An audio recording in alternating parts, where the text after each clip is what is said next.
Hi everyone, Wealthany Weltano here, the internet's busiest music nerd, and it's time for a review of this new Beyoncé album, Renaissance. This is the 7th full-length LP from the Queen Bee Beyoncé, which, believe it or not, comes 6 years after the release of her last LP, Lemonade, a very versatile and ambitious project that was kind of a conceptual story album about love, infidelity, betrayal, taking the lemons that life gives you, and generally it was just a massive personal statement for her. Now, going into Renaissance, I wondered if she would continue focusing on things like narrative and versatility. There's definitely the latter here, maybe not as much the former though, because Beyoncé isn't really trying to focus too much on struggle or personal tragedy here. Renaissance is more of a wild, non-stop celebration of self, of perseverance, of sex, of freedom. And here's where the concept comes into play, because this celebration is set to a soundtrack. That soundtrack is a seamlessly flowing series of homages to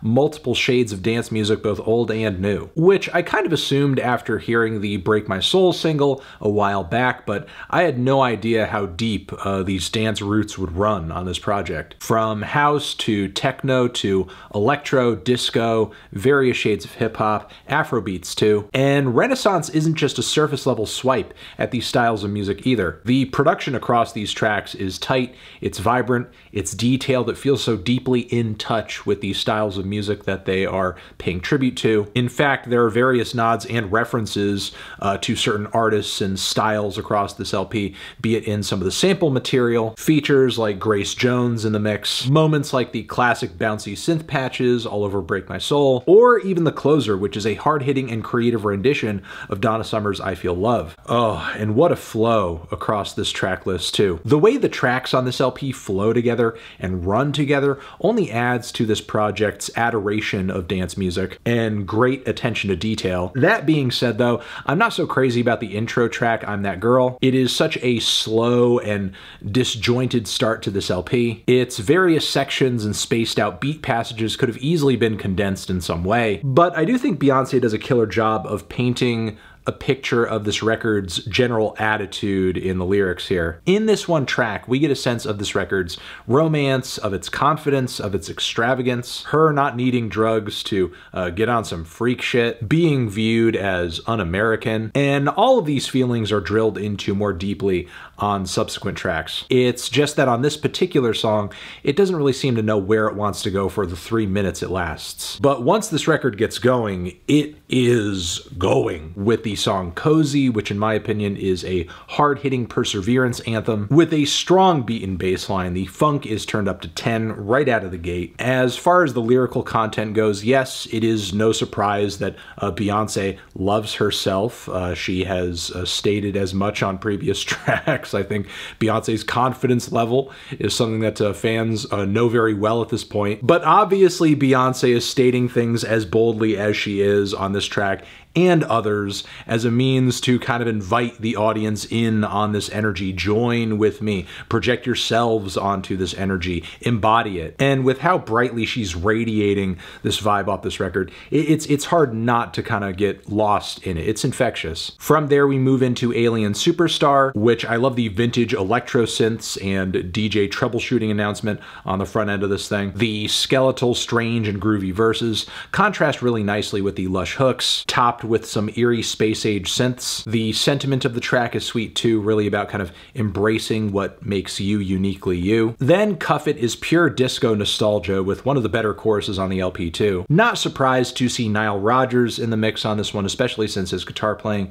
is so distinct. The track does also give off kind of a Daft Punk Get Lucky vibe too, but Beyoncé's lead vocals and vocal harmonies deliver an entirely different energy. Not to mention the tight, subtle horn sections and the funk breakdown on the bridge. This track is just insanely fun. And I love the bass line on this one flowing flawlessly into energy, which if you consider how long this bass kind of draws into this song with the overall length of this track too, it's more of a transitional moment in the track list, but still an essential one with a standout feature from Beam as well as lyrical highlights from Beyoncé, like Got Them Waiting like da-da-da-da-da-da. That bar about entering the country with Derringers because Karens have turned to terrorists is Just great, just fantastic. Not to mention the killer Afrobeats transition on the instrumental too, that brings us right into Break My Soul, which the more I hear this track, the more it just becomes a powerful, hard-hitting anthem for me. The classic house grooves, the stellar vocal leads, the increasingly dense vocal harmonies as we get deeper into the song. It just gets more and more intoxicating with each passing moment. Now, as far as criticisms go that I've heard toward this song about, you know, Beyonce not actually working a 9-to-5, she's like a billionaire, I get it. But obviously her aim on this track was to write something relatable for people who are on that grind, which is not inherently a bad thing, and Beyonce would be far from the only artist doing that sort of thing. Regardless, I love the instrumental vibe change that we get going into Church Girl. Not surprised at all to see No ID in the credits on the production here, as we do have some pretty like classic sounding bumping beats on this track. The subtle piano chops, the chipmunk vocals, it reads like very old school Kanye West. The gospel infusions here and there, as well as the mentions of church girls going wild, acting out. The song is generally very youthful, catchy, fun. There's something really triumphant and liberating about it too, which is also the case for Plastic Off the Sofa, but maybe in more of a romantic sense, as this is a funky little soul number that is not just about raw dogging the couch, get that plastic off that damn couch, but it's really more about a love that allows each person to be their true selves, supporting each other, understanding each other. It's such a nice and heartening moment on the LP that is just sweet, flirty, underscored with gorgeous and soft touches of keys and guitar. The momentum from here and the sexual energy picks back up on Virgo's Groove, which has this classic West Coast funk groove to it. Loving the synth work, loving the beats, not to mention the impossibly sexy lyrics. Beyonce's insane falsetto runs at the very end of the track are mind-blowing too. The West African influences come through again on the song Move, where we get that Grace Jones feature I mentioned earlier, but also Nigerian artist Tems. And man, this thing is a bop. The rumbling bass, the constant beats, the high energy chants, there's so many different pieces of sound and percussion coming together on this track, and it all matches up so well. Now, I will say I think this record does get a little spotty toward the end. It does start to lose a little steam. Whether you're talking about the vaguely tropical vibes on the song Heated, which I don't think has nearly as much progression or structure as a lot of the other tracks here. Beyonce is still working wonders with her vocal leads and harmonies, but overall I still feel like the track is kind of going nowhere fast and feels quite stale by the time we get to her shouted, distorted little outro and rap verse that we get here. There are also elements that I really appreciate in the track All Up in Your Mind, be it the eerie instrumental, which features aggressively revving bass, all these industrial sound effects too. It sets a pretty dark tone. There's a really unique vocal melody on the track too. I just wish it switched up, or the tension that it's constantly building was released at some point in some way. Still, interesting vibe on this track, and there are moments where I feel like Beyonce's quivering vibrato does almost have like a weakened quality to it. There are some spots of Pure and Honey that I enjoy a lot too, some of the best on the record, but then the Nasty Girl Disco that we kind of trade off into in the second half, yeah, it does have some great bass work and vocal harmonies, but there's still something about the production at this point in the song that feels a little light, hollow, maybe too spacious. I feel like the switchover could have been brighter, more colorful, especially since it seems like there was at least a certain level of contrast being intended here when we moved from one section of the track to the other. Still, despite these complaints, there are some major highlights in the last leg of this LP, be it the song Thick, which, yes, I do think starts off with a pretty basic, moody, skeletal trap beat. Nothing too special in that regard, and maybe too typical for this record, but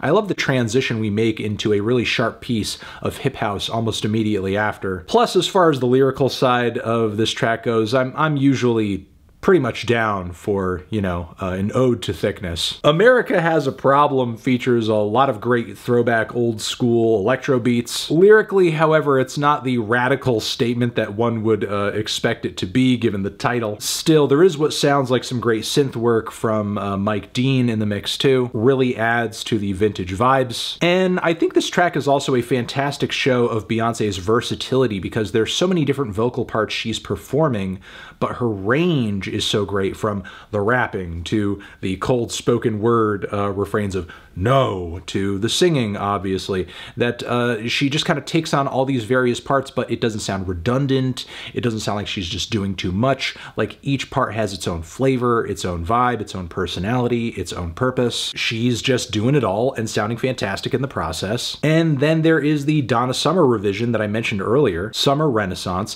you sexy motherfucker, which I think is a stellar finish to the record. The spacey electronic disco vibes of the original remain intact, but now are elevated with punchier production and obviously Beyonce level vocal talent. And yeah, not only is it a fun and colorful way to end this record, but ultimately I think it says a lot about the overall theme and concept of the record itself.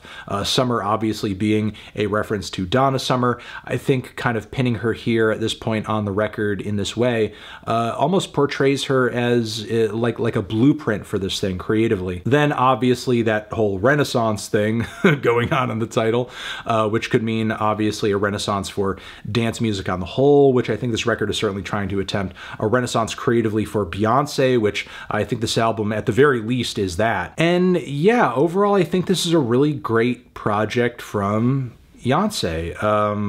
It's unlike anything she's ever done before. Maybe the closest point of comparison being that Fire Live album she put out a little while ago, which I liken the two because they both feel like these really holistic experiences. Like, everything on this record compounds and flows together so fantastically. On top of that, Beyonce's charisma across the project is unmatched. She's really going all out on most of these songs, sounds unstoppable. Yes, there are a handful of tracks that I think could have used some more change-ups, some more structure, some tightening, but the vast majority of the songs on this thing are great. Not to mention the production, for the most part, is amazing. This is actually one of those rare moments where you look at a record's writer and producer credits, and you know, there's obviously like dozens and dozens and dozens of people in the mix, but it actually sounds like it. It actually sounds like it required so many different people to make this the quality record that it is. Because, you know, there are so many songs out there that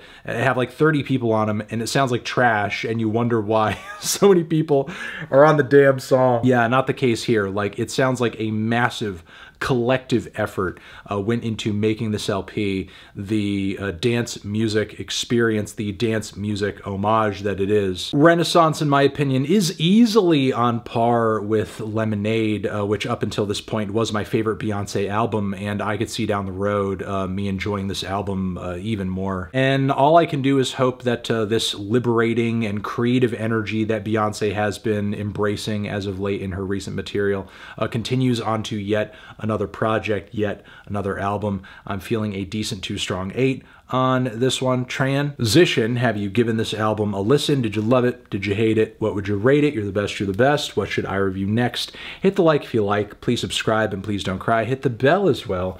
Over here next to my head, it's another video that you can check out. Hit that up or the link to subscribe to the channel. Anthony Fantano, Beyonce, forever.